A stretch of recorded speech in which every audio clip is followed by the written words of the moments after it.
Get away from me. I put them inside stuff. I put them on top of stuff. I put them in stuff.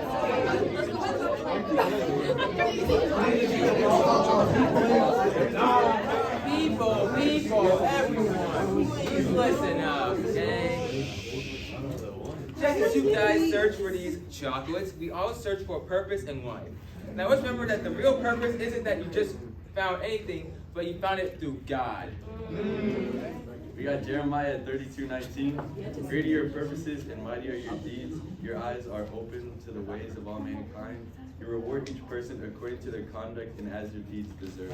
For I know the plans I have for you, declares the Lord, plans to prosper you and not to harm you, plans to give you hope and a future.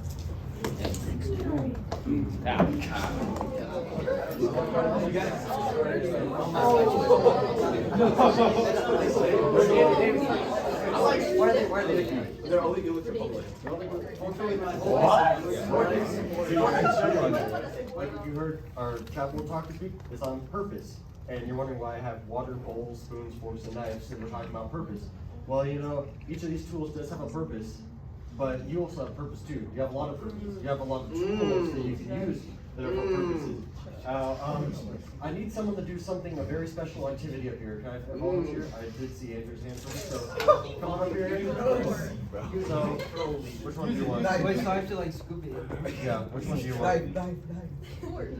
Sorry, you can't actually use that one. That has another use. So, can you use one of the other ones? This one? Yes, you can use that. So he gets to use the fork, and he gets to put the water. Now, don't stay apart. You got it. Oh,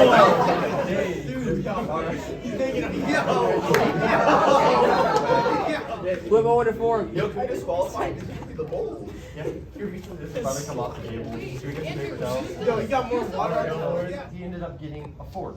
So in our life, you have a bunch of different tools you can use for your purposes, for God's purpose through you. But sometimes He may not want you to use the ones that are easier to use. He may want you to take the harder path, or use the harder tool to get His purpose done. So you can go sit back down. Thank you, Andrew. It's thrown overboard.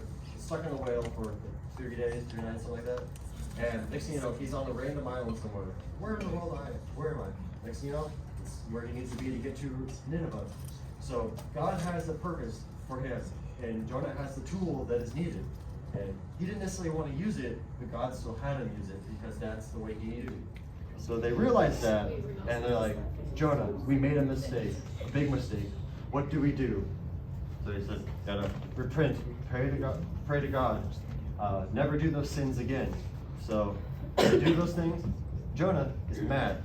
Because first, he used a tool that he didn't want to use, and God made him use it anyway. Then he went and used it to help people, as Andrew scooped the water. He found a method, but he probably didn't really like that method because it didn't work very well. He's like, why did I have to do that? Because you see, he worked it. Jonah went to the people, preached them.